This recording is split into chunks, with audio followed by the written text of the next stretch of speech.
Welcome, ladies and gents.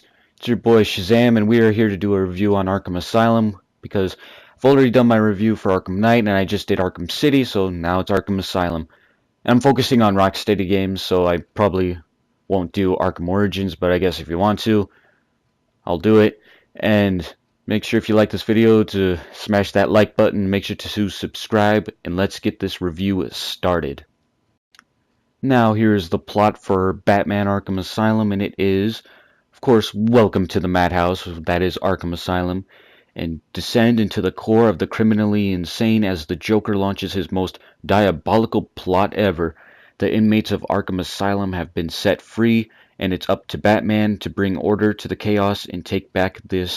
So when the game begins, you're Batman bringing the Joker back to the asylum, thinking everything is normal, just putting him back in his cell. But oh no, Joker has something up his sleeve, and you could tell that he was planning something. So as you're returning him to his cell, these two people are escorting him, and he falls down. He's just acting though, and he knocks both of them down and kills them, and then Harley Quinn opens a gate or whatever, and let the madness begin. Okay, it's just a crazy, insane, and a great game, and it's a good story. I mean, it's not like it's a simple plot. Basically, you just gotta, of course, Joker sets everyone free, stop everyone, and stop the Joker. But then the only twist to this game is a formula or whatever called Titan, and that's a major focus in this game. Now, Titan is the venom. It's kind of like venom or whatever, like Bane uses. So if you get injected with that, you become this huge monster. So, of course, that's a big thing because that was Joker's plan, is to create an army of them and, have them go into Gotham City. So you're trying to hunt down the Joker. And, of course, along the way, you run into all these other infamous supervillains that, there's not a lot of them, but it's still fine. There's at least, I believe there's 7 or 8 of them. So, still a great game.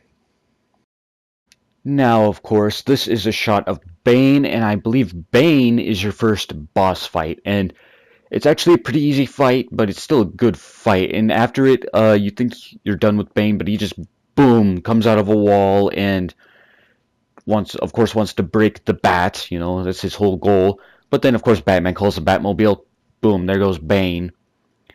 And, of course, he's not dead, but, he's gone. And then, of course, Batman still tries to find Joker. And, of course, every time Batman thinks he's caught Joker, nope, something else comes up or happens. Something serious, like if doctors have been kidnapped or another super criminal you have to deal with. I'll try to name all the super criminals that I know off the top of my head that are in this game, which of course that's Joker, Harley Quinn, Bane, Scarecrow, Poison Ivy, Killer Croc, Riddler, and Zsasz. I think I nailed it. And I think all the character designs look awesome, and of course, especially Killer Croc. Killer Croc looks amazing. When you first encounter him, he's massive, and his character design is awesome, and I love his part in the story. Same with Scarecrow. The Scarecrow Nightmare missions, or if you want to call them that, were a great add-on to this game, or I don't know if you want to call it that, but great parts in this game. You encounter him 3 times. Now, of course, the last time, that's when everyone freaked out. The last time you deal with Scarecrow is when you enter the intensive treatment building, and the intercom comes on, which, of course, I was like, okay, whatever, what is Joker going to say? And, of course, the intercom, and it's the lady or whatever saying, "Did anyone catch the game last night?" I was like, what the hell are you talking about? Then the screen just freezes, and it just goes insane. I thought, and everyone thought the game was broken, but nope, you just got to deal with this man. The master of fear himself. His character design is good. It is good. And his voice was not creepy, but of course it was crazy, insane. Now that's the difference. If you've seen my Arkham Knight review, I pointed this out, is that the personality of Scarecrow has changed between the two games. In this game, he is insane, psychotic. In Arkham Knight, he's dark, and serious. But yeah, in this one he's psychotic, and the toxin is also different in this game. And I just think Scarecrow was a great addition to this game because I didn't think he was going to be a major role in it, but he was, and I loved Scarecrow in this game, along with all the other supervillains, well, except for Poison Ivy. But I mean, I'm kidding. She's good. I mean, well, good to look at. But I didn't really like her boss fight. It's just my opinion. And I also liked how they kind of showed that Harley Quinn and Poison Ivy relationship, because those two are kind of friends. Like, especially in like Batman the Animated Series, they're friends, and I'm glad they showed that. And if you don't know, the voice of Harley Quinn in Arkham Asylum is the voice of the original Harley Quinn. In Arkham City and Arkham Knight, it's not the same girl. It's like Tara Strong, which she's still good. I actually prefer the voice of Harley Quinn in this game, but that's just my opinion. But of course, towards the end of the game, you deal with Poison Ivy, and then after that, you go do this final boss fight with Joker, and he injects himself with Titan because he's just had enough with Batman foiling his plans, and then you have this epic boss. Well, it's not really epic, but it's the final boss fight of the game, and it's like on top of the penitentiary or whatever it's called, and you fight a huge Titan Joker, which of course when you beat him, then of course the game's over, all the inmates go back to their cells, and Batman saves the day.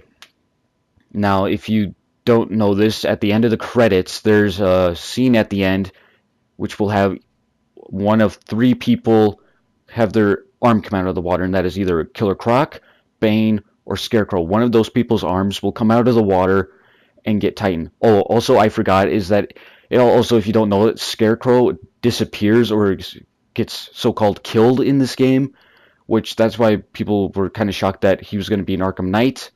But yeah, he gets taken down by Killer Croc because he's trying to put his toxin in the water, but of course Killer Croc says, no, you ain't doing that, grabs him, takes him down in the water, Scarecrow's gone.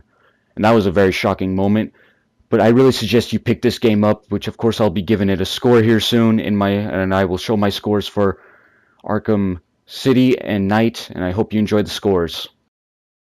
Now the reason I gave it a 9.6, that is because, and it is less than Arkham City. Arkham City's, for my review, was 9.8. This is 9.6. I just, I don't really know why. I don't really have a criteria I'm going off of, but it's still a really great game. I suggest you pick it up, play it. It's a great story. I think the reason why it's a little bit less is because the plot is very simple. I think that's why it's just a little bit less, but it's still a great game. I really suggest you pick it up. It's a fun game. Not as fun as Arkham City, but it's still a great game. Now, I hope you enjoy these scores of Arkham City and Arkham Knight, and I hope to see you all next time.